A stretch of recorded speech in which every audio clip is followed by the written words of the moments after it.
Menjelajahi sudut-sudut di Kabupaten Bantul, hampir di setiap desa terdapat pelaku UMKM yang menekuni usaha berbasis rumahan.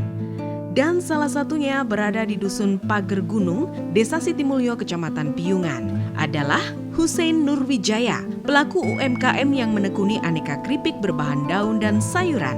Ada sayur bayam, daun kemangi, hingga daun kelor.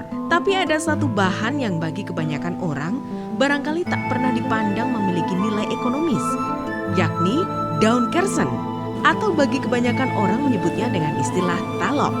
Bagi Hussein, mencari bahan bukanlah perkara sulit. Tanpa harus membeli, Hussein dengan mudah bisa menemukan pohon-pohon kersen di pekarangan sekitar rumahnya. Hanya saja, untuk bahan baku olahan usahanya, ia hanya memilih daun-daun yang masih muda. Pemilihan bahan baku daun muda ini demi menghasilkan camilan dengan teksturnya dan gurih. Saya memilih daun kersen karena pada awalnya itu banyak di sekitaran saya itu bertumbuh pohon kersen, sehingga saya memiliki inisiatif gimana sih buahnya taruh aja bisa dimakan menjadikan obat, kenapa tidak daunnya. Hussein yang dibantu sejumlah kerabatnya menggunakan ragam bumbu seperti bawang, tumbar, hingga kemiri. Ada pula telur ayam demi mendapatkan cita rasa renyah dalam adonan tepung pembalurnya. Bagi Hussein, awal merintis usaha camilan keripik tak pernah berpikir akan menggunakan daun kersen sebagai salah satu bahan bakunya.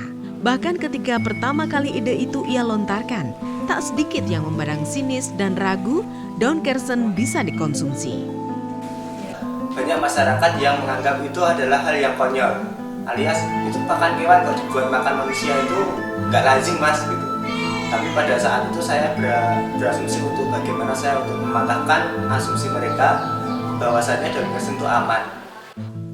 Tak patah semangat, pemuda 29 tahun ini mencari referensi di Balai POM demi mendapat kepastian terkait keamanan konsumsi daun kersen.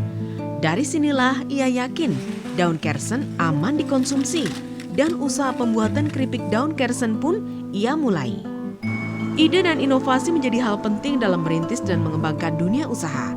Seperti juga Hussein Nurwijaya, ide dan inovasi yang ia kembangkan kini berbuah manis. Ia mengaku keripik daun kersen cukup laku di pasaran. Bahkan dari sekian produk yang ia produksi, keripik daun kersen saat ini justru menduduki peringkat paling tinggi dari sisi permintaan. Dan demi terus meningkatkan pangsa pasar, Hussein membuat produk keripik daun kersen ini dengan beragam rasa, seperti rasa balado, barbecue, dan rasa pedas. Kemasan pun menjadi salah satu aspek yang ia perhatikan. Menggunakan aluminium foil, keripik daun kersen ini bisa bertahan hingga 40 hari, meski tanpa tambahan bahan pengawet.